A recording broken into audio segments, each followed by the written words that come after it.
Hi everyone, welcome back. Alex and Josh here from the stands, and today we're very very luckily joined by a man who I grew up watching. I've been a fan of for many many years. The former IBF featherweight champion, the former IBO super featherweight world champion, and a man who has overcome quite a lot recently. A man I've very very privileged to talk to today.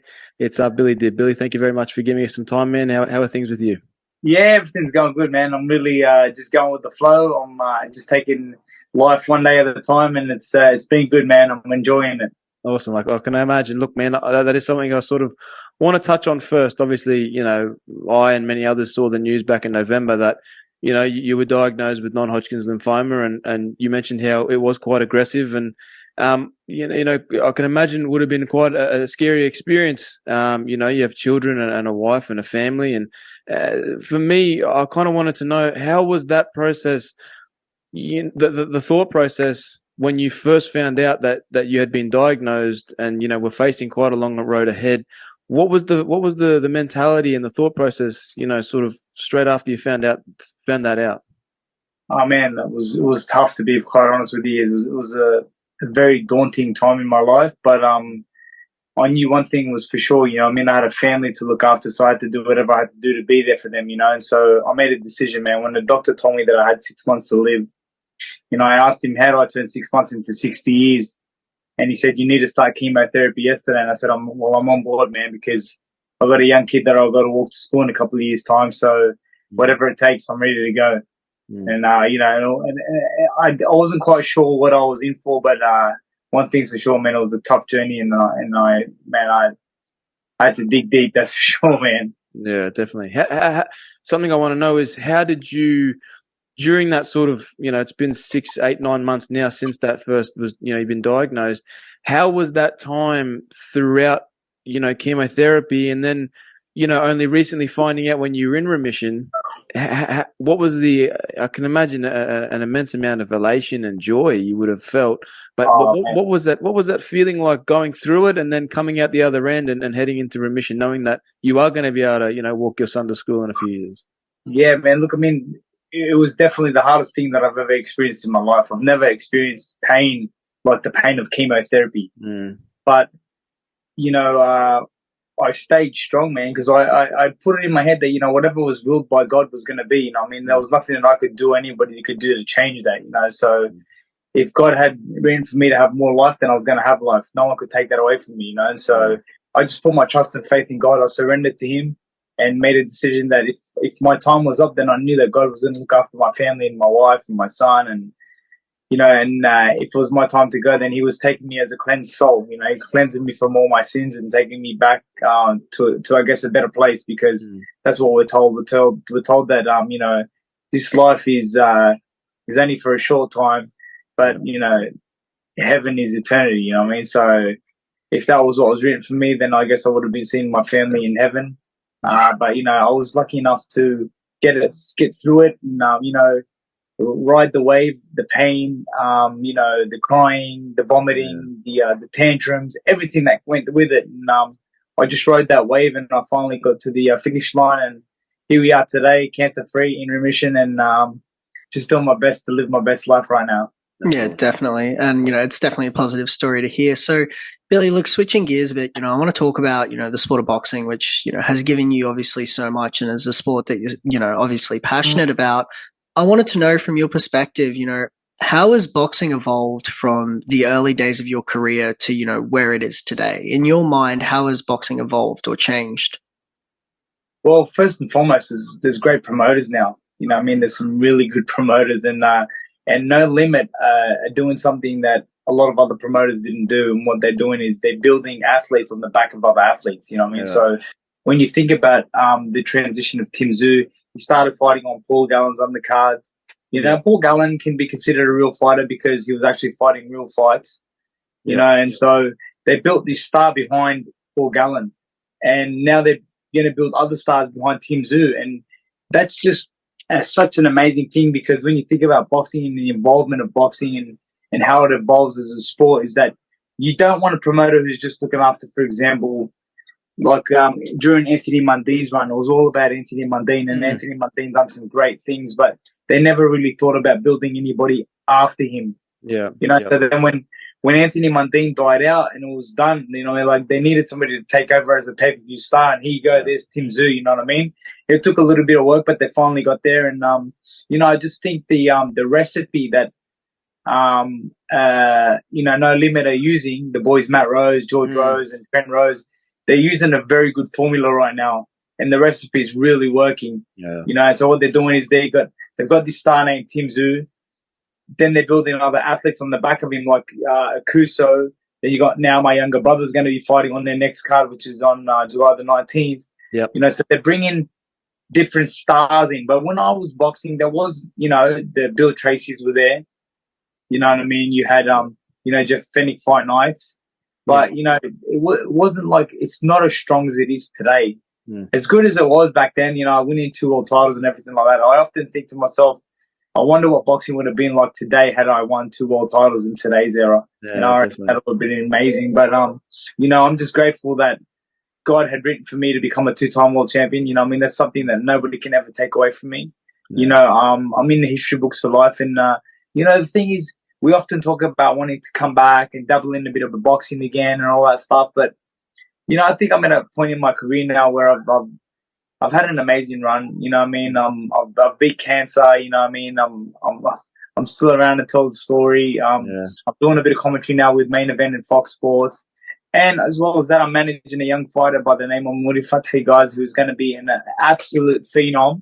And I'm just so excited that he's fighting in this era right now, because I know that Matt Rose and Trent Rose are going to be, and Georgie Rose, they're going to be promoting him on August the 9th.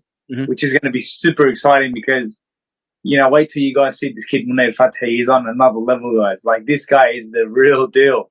That's awesome. That's fantastic. Well, I'm looking forward to it, man. I'm definitely going to keep an eye out.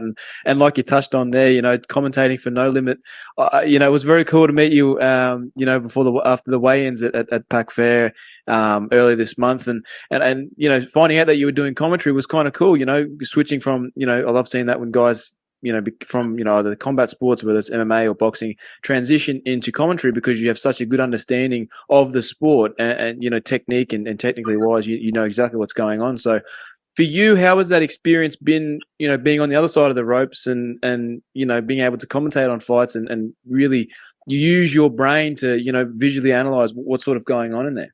Yeah, I mean, that's what the exciting part for me is that because I know boxing. You know, so when I'm talking boxing, I know what I'm looking at, you know what I mean? I know what the fighter's thinking. I know what he needs to do to break the guy down. And so, you know, I get a little bit annoyed when I watch commentary back in the days and, you know, you got the guys spanking the sponsors and all that. No one really cares about that. We want to know what the fighter needs to do to win or what the other fighter needs to do to beat that fighter, you know what I mean? It's all about analyzing and breaking down. And what I'm trying to do is bring a new flavor to the boxing, you know. I mean, Ben Damon's doing a fantastic job. So, you know, just to follow in his footsteps, you know what I mean? But I bring a different flavor to Ben, you know what I mean? Like, Ben doesn't know boxing the way that I know boxing personally, you know what I mean, in the ring, from an experience of being in the ring. When a fighter gets hurt, I know what he's thinking. I know what he needs to do to survive, you know what I mean? So that's the exciting part for me. And, you know, it's only early stages right now, but I'm going to stay level-headed and I'm going to keep learning off these guys because there's some really good guys up there. As I said, Ben Damon's leading the way.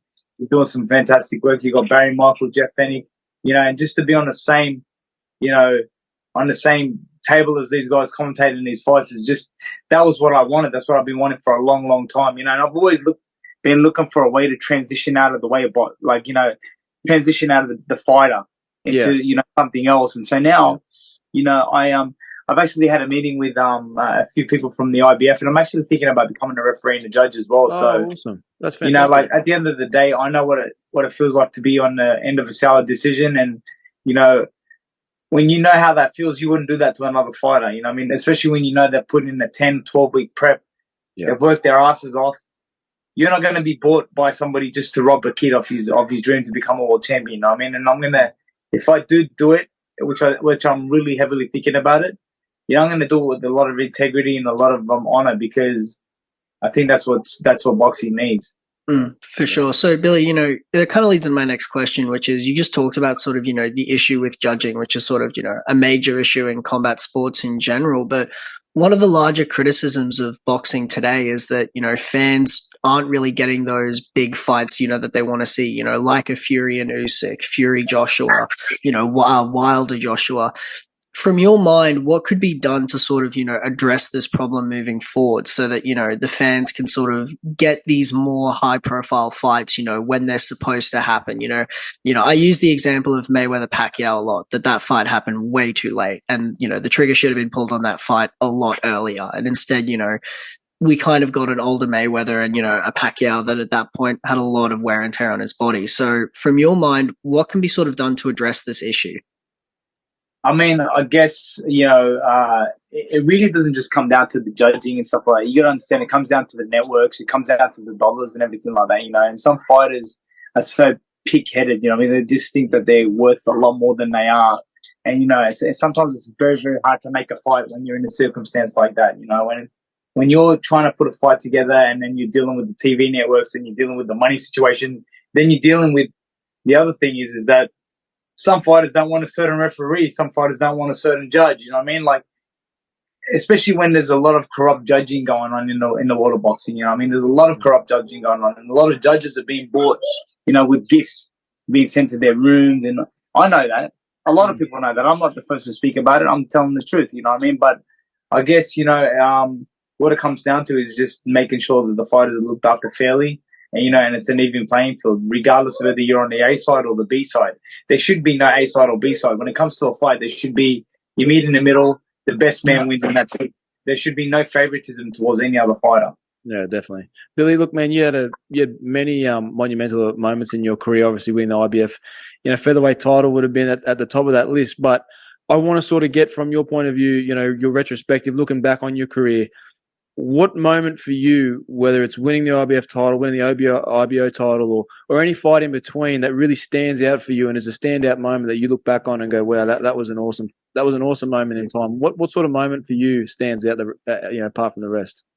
A long time ago, I fought an opponent from Argentina. This was during my run towards becoming a world champion, and he was really good. You know what I mean? And he was.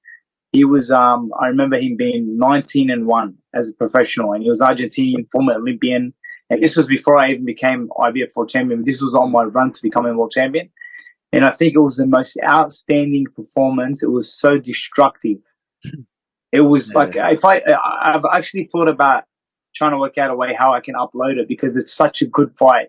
Wow. Like, it was pure destruction. You know what I mean? Like, this kid's only loss was for an IBF world title against Stevie Molotov, which was that super bantamweight. So he was a credentialed guy, and he had lost to Stevie Molotov. But when he came over to Australia, I just dissected him. I pulled him to pieces. And that was even before I won the IBF world title. But that was my run towards becoming IBF world champion was destructive. You know what I mean? I knocked out so many people on my way.